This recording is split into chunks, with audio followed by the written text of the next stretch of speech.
శుభదినం అనే కార్యక్రమం, అది కూడా బాగా సక్సెస్ అయింది. నాన్నగారి పేరుని పెట్టడం జరిగింది. తర్వాత ఈ 10th class exam first year వచ్చిందని చెప్పి ఇంత అంటే పిల్లలు ఎంత చదివారో తెలియదు, కానీ పిల్లల కన్నా ఎక్కువ కష్టపడ్డ టీచర్ని నువ్వు గౌరవించాలి. ఈ స్కూల్ పక్కనే రేకుల షెడ్లో కూర్చుని టీచర్లు వచ్చి వాళ్ళకి బోధించేవారు. ఆ వేడి తట్టుకోలేక పిల్లలు ఎప్పుడు వదిలేస్తారని వాళ్ళు వెళ్ళిపోతాం చూసేవారు, కానీ టీచర్లు అక్కడే కూర్చుని మార్నింగ్ ఈవినింగ్ వాళ్ళకి ఎగ్జామ్స్ పెడుతూ వాళ్ళని ఇవాళ 100% ఇంకా చెప్పారు 30 మంది కూడా పాస్ అయ్యారు. 30 మంది పాస్ అయ్యారు, 100% పాస్ అయ్యారు. ఇక్కడ అంటే ఇది నిజంగా ఒక గవర్నమెంట్ స్కూల్లో అదే ఏ చైతన్య అయితే ఫస్ట్ 30 చూపిస్తారు, కానీ మన గవర్నమెంట్ ఆ స్కూల్లో అలా చూపించలేకపోయినా కానీ 30 to 30 పాస్ అయిన స్కూల్ గవర్నమెంట్ స్కూల్ ఏదంటే మన రామవరం. ఇంకో విషయం ఆ రోజు చెప్తాను, ఎందుకంటే మీరు పోటీ తత్వం పెంచుకోండి అమ్మా, బాగా చదవండి, చదివినట్టుగా నేను మిమ్మల్ని ఎంకరేజ్ చేస్తాను. ఇంతేకాదు ఇది కంటిన్యూ జరుగుద్ది.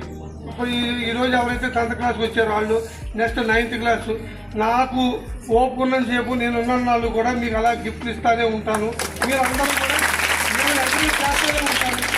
ప్రతి కార్యక్రమానికి మా గురుగారు లేకపోతే మా గురుగారు అబ్బాయి గారిని పిలిచి వాళ్ళ చేతి మీదుగా మీకు గిఫ్ట్ ఇవ్వడం జరుగుతుంది.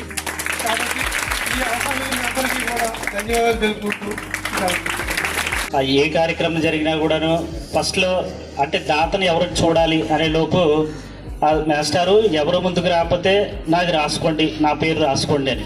ఈ శుభతిథ్ అనేటటువంటి కార్యక్రమాన్ని మన విద్యాశాఖ తీసుకొచ్చిన తర్వాత అది చాలా అంగరంగ వైభవంగా సక్సెస్ చేయడం అనేది జరిగింది. దాదాపు 350 మంది పిల్లలు వాళ్ళ యొక్క తల్లిదండ్రులతోటి చాలా సక్సెస్ఫుల్గా అయింది. అదే స్ఫూర్తితోటి మరి ఒక వాగ్దానం ఇచ్చారు. దానికి సంబంధించి పిల్లలు ఎవరైతే ఇది ఫస్ట్ బ్యాచ్ మన రామవరం, ఈ బ్యాచ్కి ఎంకరేజ్మెంట్గా ఉండాలి అని అంటే మరి ఎంతో కొంత ప్రోత్సాహం ఉండాలి, అది కూడా వారికి పై చదువులకు ఉపయోగపడేటట్టు ఉండాలి మాస్టారు అని అంటే మరి ఆ రకంగా ఈ కార్యక్రమం ఏర్పాటు చేయడానికి ఆ రోజే మనకి వాగ్దానం ఇచ్చున్నారు. ఈ సందర్భంగా ఏంటంటే మనకి మొత్తం ఫస్ట్ బ్యాచ్ పైగా మేము వచ్చిన స్టాఫ్ అంతా కొత్తలో ఈ పిల్లల యొక్క సైకాలజీ వీళ్ళ యొక్క స్టాండర్డ్స్ ఎలా ఉంటాయి అనేది కొద్దిగా భయం వేసింది.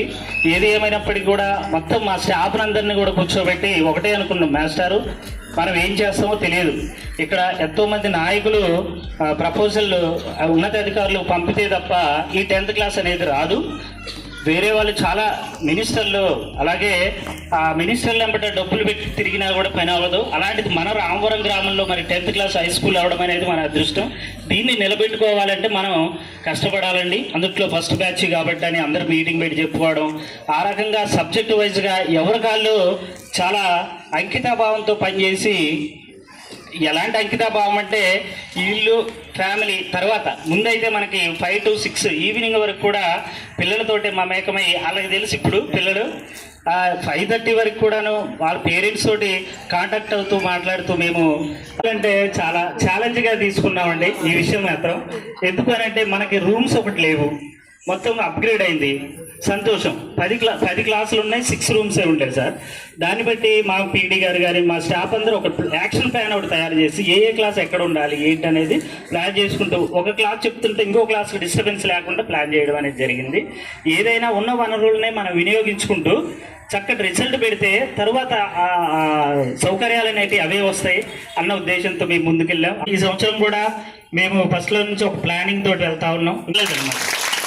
అది మనకి ఒక ప్లస్ పాయింట్. సందర్భంగా ముఖ్యంగా మన రమేష్ గారికి మా విద్యార్థుల తరపు నుంచి స్పెషల్ అన్నమాట. ఎందుకంటే మరి ఇంత మంచి కార్యక్రమాన్ని విద్యార్థుల యొక్క అభివృద్ధికి ఇప్పుడు నెక్స్ట్ పిల్లలకి ఇంకా మోటివేషన్కి ఉపయోగపడింది. చాలా ధన్యవాదాలు మా పాఠశాల పిల్లల తరపు నుంచి. Thank you very much.